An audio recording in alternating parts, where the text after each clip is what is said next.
The CDC estimates 5.6 million workers are at risk of occupational exposure to bloodborne pathogens. Occupational exposure refers to contact with blood or other potentially infectious materials, or OPIM, that may occur while doing your job.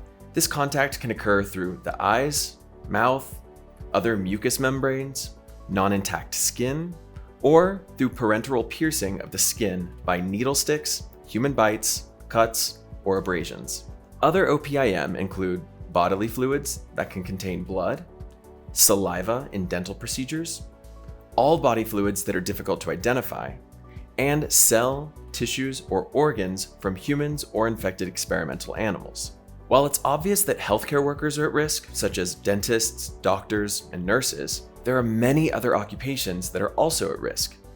Coroners and funeral directors, correctional, daycare, senior care, and hospice workers, emergency and first responders, laundry service and maintenance employees, and research lab scientists.